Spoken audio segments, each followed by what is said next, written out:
Nós temos 4 episódios bem recentes na história do Brasil que eu gostaria de apresentar. Talvez, eu sei até que a Raquel já conhece um desses casos, mas vamos aos 4 casos e depois eu faço a minha pergunta. Em abril de 2024, em São Paulo, alguns homens advogados tentaram propor a criação de uma comissão do homem advogado. Por quê? Porque já existe a comissão da mulher advogada. Então eles tentaram fazer a comissão do homem advogado para discutir algumas leis que podem ou não favorecer os homens ou não, né? Enfim, todos os direitos que qualquer um tem, o idoso tem, a criança tem, o adolescente tem, de ter órgãos e secretarias que o representem. Da mesma forma, os homens tentaram criar a comissão dos advogados, dos homens advogados. E eles foram impedidos, foram muito criticados, violentamente criticados, perseguidos pelas feministas que disseram que é legítimo haver uma comissão da mulher advogada, mas não é legítimo haver uma comissão do homem advogado. Nós temos também, isso aconteceu numa OAB, né? Mas nós temos também o caso de coisas semelhantes a essa que acontecem, por exemplo, no Ministério Público e no Tribunal de Justiça, ou seja, no Judiciário. Exemplo, eles têm núcleo da mulher, núcleo de gênero, coordenadoria da mulher, mas nenhum movimento semelhante com relação aos homens. Tem um MP pró-mulher, não tem um MP pró-homem. Nós temos também o caso das Assembleias Legislativas. No Poder Legislativo, nós temos Procuradoria da Mulher, Secretaria da Mulher, Bancada da Mulher, Observatório da Violência contra a Mulher, mas também não há nada semelhante nas Assembleias Legislativas. A gente poderia falar também sobre educação. Na educação nós temos bolsas e patrocínios, editais especiais, chamadas especiais para mulheres, CNPq, FINEP, enfim, órgãos vinculados à educação. Por exemplo, existem poucas mulheres nas áreas de ciências duras, então faço um programa de inclusão das mulheres nesse sistema, nessas áreas onde elas são minoria. Mas não existe nenhum programa semelhante para incluir os homens nas áreas onde eles são minoria. Exemplo, psicologia, pedagogia, enfermagem. Por fim, a gente poderia citar também o caso do Distrito Federal. Recentemente, a Defensoria Pública do Distrito Federal, em julho, agora nós estamos em julho tem o dia 15, que é o dia do homem, que ninguém liga, né, mas existe, e nesse dia 15 de julho, a Defensoria Pública tentou promover um evento chamado Homens Extraordinários, e aí a Defensoria Pública teve que pedir desculpas pelo seu evento, mesmo que a própria Defensoria Pública já promova um evento chamado Mulheres Inspiradoras. Além disso, a Defensoria Pública do Distrito Federal também promove o Dia da Felicidade, o Dia dos Namorados, o Dia do Indígena, o Dia do Trans e até o Dia do Star Wars. Mas teve que retirar o seu evento do Dia do Homem, que era o evento Homens Extraordinários. Então, a minha pergunta para Raquel é: você reconhece que essas práticas feministas que acontecem em nível estadual, municipal, nacional, Poder Legislativo, Poder Judiciário, Poder Executivo, que essas práticas são desiguais? A minha primeira pergunta é: você reconhece que elas são desiguais? E se você reconhece ou não, mas como é que concilia essas práticas que são documentadas com o discurso, com a propaganda que o feminismo faz de igualdade? Boa pergunta, eu fiz vídeo sobre isso, acho que você viu, né? Eu vi da Defensoria Pública, achei bom. Muito bem. Bom, eu vou dizer que, na minha opinião, o feminismo luta pela equidade. Equidade não é igualdade. Então a gente está começando, de algumas maneiras, a tentar corrigir discrepâncias. Se você for olhar no judiciário, se você for olhar no mundo, as mulheres ocupam poucos espaços ainda em relação a homens em muitos desses ambientes que você citou. Então, esse é um motivo para você ter um comitê para fomentar. E eu concordo que a gente tinha que ter comitês para fomentar, por exemplo, a presença masculina em funções como escolas, professores, para que meninos e meninas tenham as duas, né, ou cuidadores. Eu acho muito importante que os dois lados estejam sendo atendidos, tá? Então, não acho necessariamente que você ter um grupo olhando para as mulheres significa que você está discriminando os homens.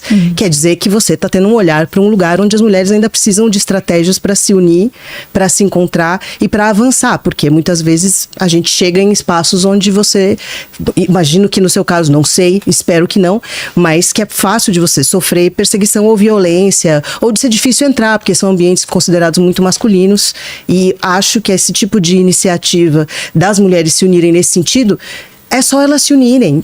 Né? Não precisa ser uma coisa contra o outro. Agora, quanto a essa segunda iniciativa sobre a qual você falou, sobre a da Defensoria no Distrito Federal, eu fiz um vídeo dizendo que eu discordo que as mulheres tenham achado que de cara esse seria um evento contra mulheres, porque foi isso, né? O evento se chamava Homens Extraordinários, se chamaria, e nesse evento só com o anúncio do evento, eles foram tão criticados que eles cancelaram e pediram desculpas. E o meu questionamento, porque eu não expliquei ainda, mas vou falar um pouquinho sobre isso, acho que eu tenho um tempo sobrando. Olha lá. Sim, então acho que eu tenho mais. Eu falei muito. Ah, sim, sim. Eu faço uma coisa que eu chamo de feminismo conciliatório. Porque eu acho que a gente tem que chegar a espaços de consenso. Então, o meu objetivo não é antagonizar necessariamente, mas tentar a equidade mesmo. Então, assim, eu acho que para a sociedade avançar, é muito importante que os homens tenham espaço. Porque se as mulheres estão saindo do lugar que elas estavam historicamente, falando a respeito disso, se unindo para tentar galgar espaços, os homens têm que começar a entender que tipo de masculinidade é essa. Não necessariamente os homens, para falarem, estarem juntos, eles vão estar fazendo um discurso de ódio contra mulheres. Eu acho que a resposta das mulheres a esse evento, Homens Extraordinários, foi ruim, porque a gente tem um aumento gigante de movimentos que, de fato, desvalorizam as mulheres, que, de fato, são de ódio às mulheres. Então, elas viram o título do evento, que eu não sei qual era a programação. Pelo que eu li, podia ser alguma coisa, inclusive em relação a cuidados médicos, etc. Se fosse para os homens se encontrarem e debaterem a masculinidade, quem eles são no mundo agora, como se tornar um homem atento, um homem atencioso, um homem presente, um homem honrado, tudo isso eu acho importante. Inclusive a doutora Valéria Zalesco, Valesca Zanello, desculpa, eu sempre faço isso. Ela tem um livro muito bom que se chama Masculinidade e Dispositivo de Eficácia, onde ela fala que os homens, eles escutam uns aos outros. Eles não vão ouvir as nossas reclamações, porque basicamente é isso, né? O feminismo faz lobby para mudanças, para que a gente ocupe espaços de equidade. Igualdade não é igual a equidade.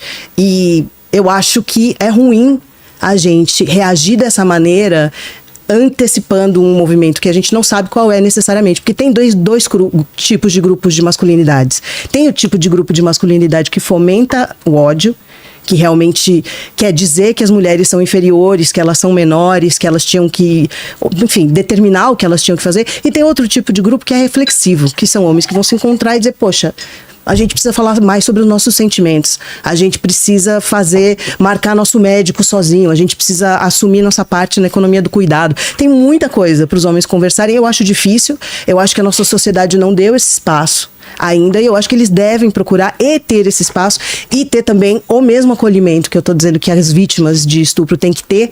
Os homens também têm que ter, se eles não estiverem buscando violência. Então eu acho que, enfim, o ambiente das redes faz isso com a gente, né? Ele faz com que a gente queira primeiro passar um julgamento em relação ao que está acontecendo sem, de fato, saber o que foi. Então, homens tentando ser mais éticos, tentando se ouvir, mesmo ainda mais que teve o grupo das mulheres, eu acho que se quiserem ter o grupo dos homens na OAB, mas assim, vai ser tipo 80% das pessoas lá, sei lá, quantos por cento que hoje em dia são advogados, entendeu? Então, assim, já é um ambiente prioritariamente masculino. Acho que é por isso que eles mesmos não veem motivo para fazerem um outro. Sim, eu achei muito legal muitas coisas que você falou e concordo com algumas, mas só para lembrar a Raquel e o telespectador da pergunta que eu fiz, a pergunta principal era se você quiser, não tem problema se você quiser me interromper para me dizer que eu me equivoquei na descrição do que você pensa. A minha pergunta é, você acha que o discurso feminista de igualdade está sendo realizado na prática, conforme se observa nesses casos? E aí você trocou a palavra igualdade por equidade, que significaria tratar os desiguais conforme a medida do que eles necessitam, não é? Exato. Ok, mas no geral o feminismo usa a palavra igualdade e não equidade. Não.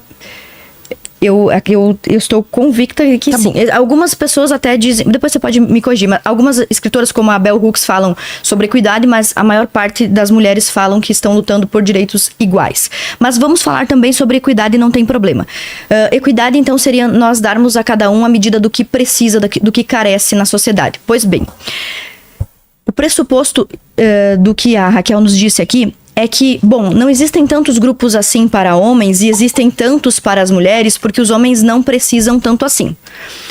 É mais ou menos isso? Não. Quer me explicar o que você quis dizer? Não, primeiro, não acho que existem tantos grupos para mulheres. Acho que isso é uma desvirtuação do que são iniciativas que são necessárias. E eu acho que são necessários mais grupos para homens. Ótimo. Tá, ótimo. Então, veja como eu tinha entendido errado. Foi bom você ter explicado. Então, vamos lá.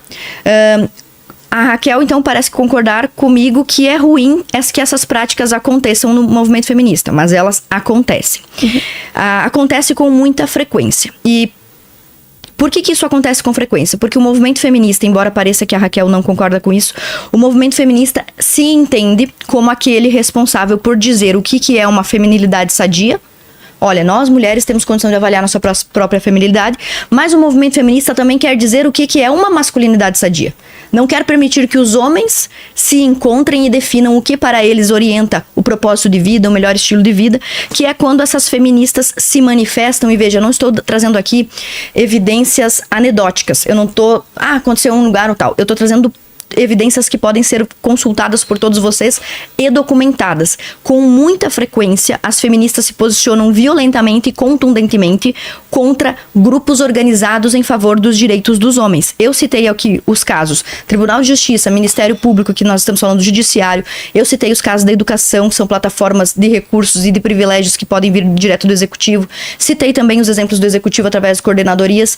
Enfim, são inúmeros exemplos, mas eu gostaria de citar mais 3, porque esses 3 que eu vou citar agora vão deixar claro cabalmente, sem dúvidas, que o movimento feminista tem esta prática recorrente, a prática de impedir os homens de lutarem pelos seus direitos.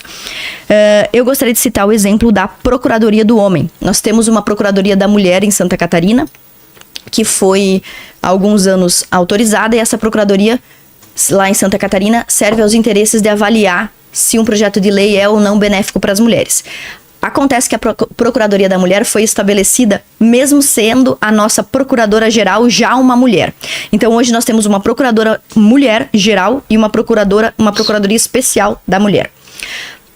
Você quer que eu pare? Eu posso terminar um... Eu só queria tá contando quanto tempo a mais, para depois eu saber quanto tempo eu tenho para minha resposta. Posso? Porque aí fica no zero, aí ou eu fico corto. Não, pode ir. Posso continuar?